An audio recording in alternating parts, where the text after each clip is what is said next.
안녕하세요.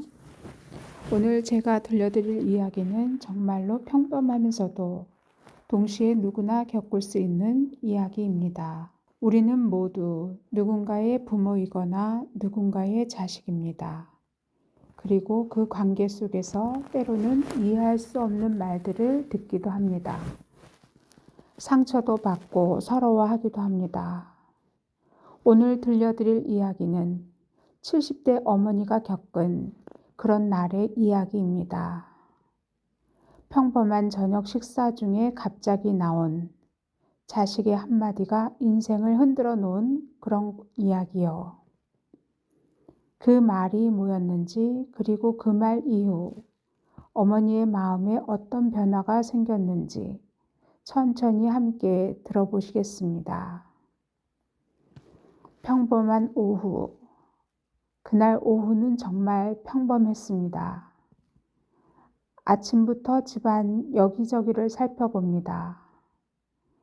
베란다에 예쁜 화분들에 물을 주고, 거실 창문을 닫고, 부엌에서 저녁밥을 준비했습니다.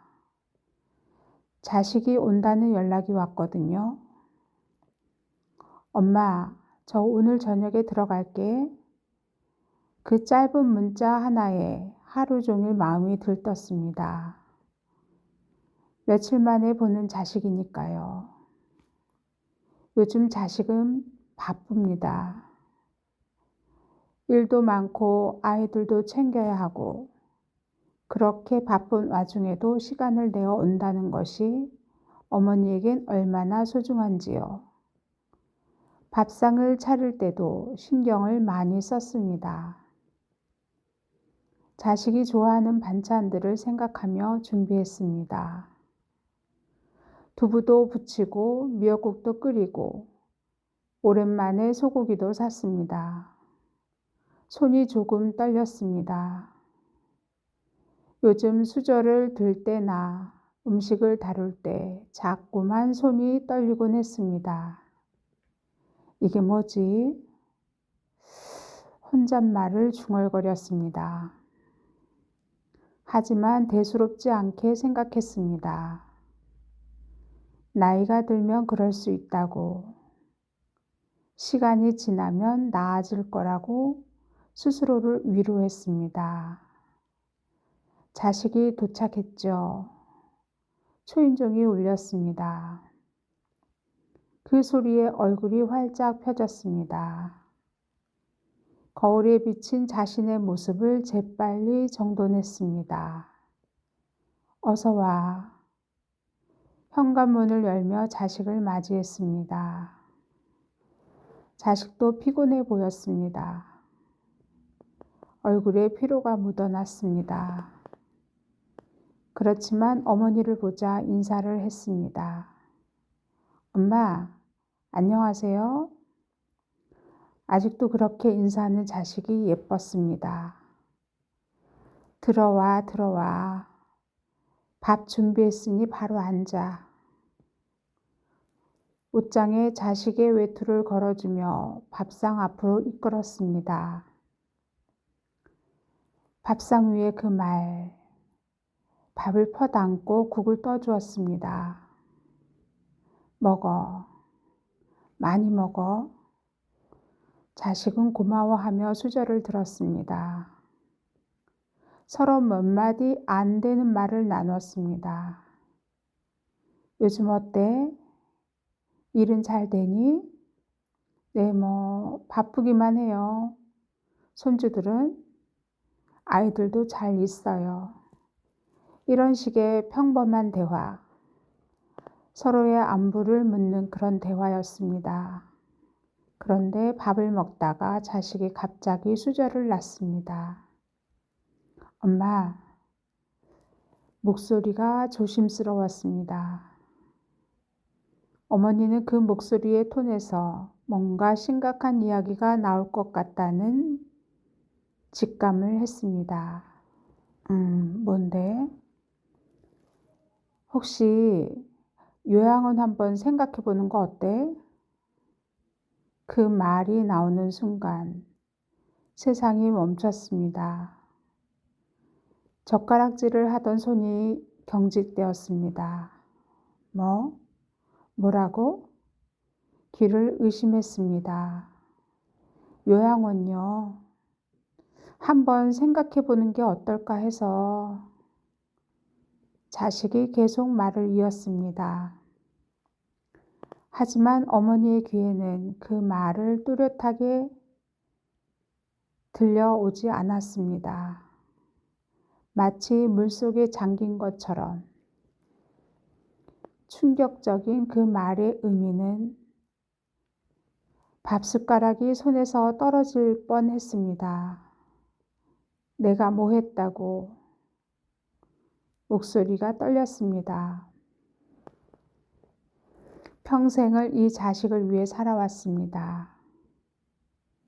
이 자식이 뱃속에 있을 때부터 엄마라는 이름으로 살아왔습니다.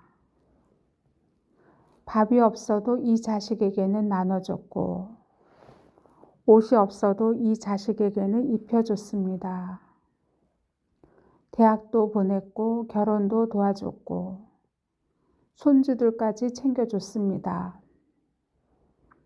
그런데 갑자기 요양원이라니. 요양원. 그 단어가 뜻하는 게 뭔지 어머니는 정말 잘 알고 있었습니다. 과거의 기억들. 밥상 앞에서 어머니는 자식이 어렸을 때를 생각했습니다. 학교에서 돌아오면 엄마 배고파 라고 외치던 그 목소리. 방바닥에 앉아 숙제를 할 때 엄마 이거 어떻게 풀어? 라고 물어본 그 모습. 아플 때 자기 손을 꽉 잡고 엄마 아파 라고 울던 그 얼굴. 모두 엄마를 필요로 했던 그 시절. 그런데 언제부턴가 자식은 엄마를 필요로 하지 않게 되었나요? 아니, 정확히는 엄마가 짐이 되어 버린 걸까요? 자식의 입장으로 자식도 말을 이어갔습니다. 엄마가 요즘 자꾸 아프다고 하시잖아요.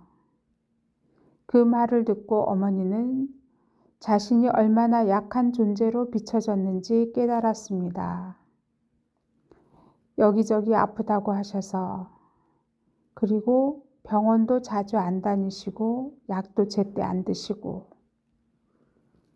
자식의 목소리가 조심스러웠습니다. 그래서 혹시 요양원에서 전문적으로 관리를 받으시면 어떨까 싶어서 어머니는 그제야 자식의 진심을 들었습니다. 자식이 나쁜 마음으로 한 말이 아니었습니다.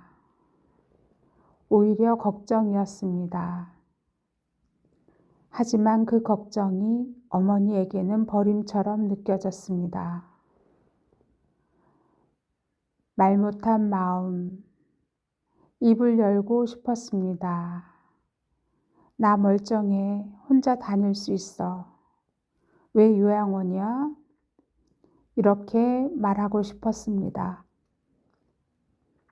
하지만 말이 나오지 않았습니다. 목이 메었습니다. 눈물이 맺힐 것 같았습니다. 그래서 어머니는 밥상 아래에서 눈물을 참으려고 노력했습니다. 자식에게 들키지 않게. 밥상 아래의 눈물이 흘러내렸습니다. 밥상 위에서는 계속 대화가 이어졌습니다. 엄마, 괜찮으세요? 자식이 물었습니다. 하지만 어머니는 밥상 아래에서 눈물을 흘리고 있었습니다. 자식을 위해 평생을 살아왔는데, 손주를 위해 저축해 둔 돈 많은데, 자식이 힘들 때 옆에서 주려고 나 자신의 건강도 챙기지 않으며 살아왔는데, 이제 나는 짐이 되어버린 걸까요? 괜찮아. 어머니는 거짓말했습니다. 밥이 좀 맛있으면 좋겠어. 다시 밥을 입에 넣었습니다. 하지만 밥맛은 모래를 씹는 것 같았습니다. 그 후에 식사는 조용했습니다. 자식도 뭔가 미안해하는 것 같았습니다. 엄마, 기분이 상하신 거죠? 자식이 다시 물었습니다. 아니야, 왜 그럴 리가 있겠어? 어머니는 또 거짓말했습니다. 다만 나는 아직 멀쩡하다고 생각했어. 혼자 지낼 수 있다고. 나한테는 패 끼칠 생각은 없어. 엄마가 패를 끼친다는 게 아니라 제가 걱정이 되는 거예요. 그래, 알아, 고마워. 하지만 어머니의 마음은 복잡했습니다. 고마움과 서러움이 뒤섞여 있었습니다. 자식이 돌아갔습니다.